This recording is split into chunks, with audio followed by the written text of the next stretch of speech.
The Deutsche Bank X-Tracker UK tracks the FTSE 100 index. It moves with the British pound and the underlying performance of the 100 top London Stock Exchange listed companies, weighted by free float market cap. It has a market cap of 376 million rand and a dividend yield of 2.8%. Are we going to get any more joy with the UK? Paul, let's throw this to you first. Well, let's talk about the stocks because the structure is basically the same. So all of my preceding comments apply. Here we're talking about the pound, obviously, vis-a-vis the rand. The stocks I have already said that. in the LSE are mining shares. So we know Billiton and Anglo and Shell and Total and, resource-heavy commodity stocks, big weighting of those.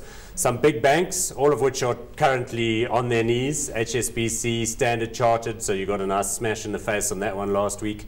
And then some interesting retail companies, British America Tobacco would be in there and some of the UK retailers and so on. So not a bad mix of stocks, some big names there. It's the FTSE 100, not the FTSE everything.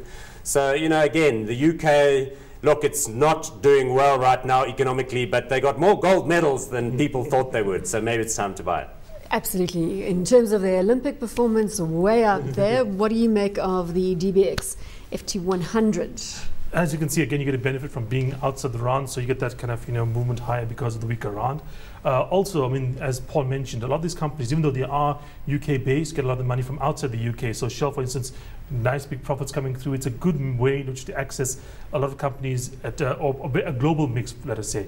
One of the issues I do have is, of course, as Paul mentioned, the financial sector in the UK at the moment is under pressure. That LIBOR scandal is getting bigger and bigger each day, and it's getting kind of overtures to other parts of the world as well. And as Paul mentioned, Standard Chartered, that big knock that they took last week, shareholders, of course. And in fact, apparently the New York state is going after them not just because of that, because of what they consider to be either in good standing, either a reputable business, etc. Not just the issues with Iran. So that might actually be something that lasts for longer than we would think.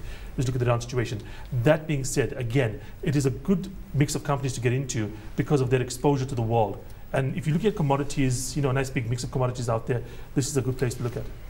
Paul, are you more or less negative on the UK? I think people have talked it down too much. I think it's probably due for some sort of correction. There's another sector in there we haven't mentioned yet, and that's healthcare. Big companies like GlaxoSmithKline and always defensive. AstraZeneca and so on, which I do like. I like the global healthcare story. And in fact, commodity stocks, if you ask me, have done badly for too long. I'm beginning to see some analyst upgrades for the commodity sector, so that would lift things like Rio and all the others that are in this index as well. But you know what I think is going to happen here? As the global market recovers and does better and better, and as all of these indices improve, the rand's going to do better too and go back into the sevens to the US dollar. So the benefit you would have had of a weaker rand's going to be lost. They're going to get kind of neutralized. But again, I keep coming back to the same point. That's the same thing that's going to happen to people's rand-cleared, foreign-managed unit trust type things that they love so much. Is it worth the trouble if we're going to erase a number of those gains when we see the change happen on the pound rand in this instance? But another way to consider it, if the world does go a bit more pear-shaped, the pound gets weaker, this is a bad economy, and look what it's done quite a good return. So you have that hedging factor. It is always one direction. If there's a hedge, it means sometimes it works against you, sometimes it works for you.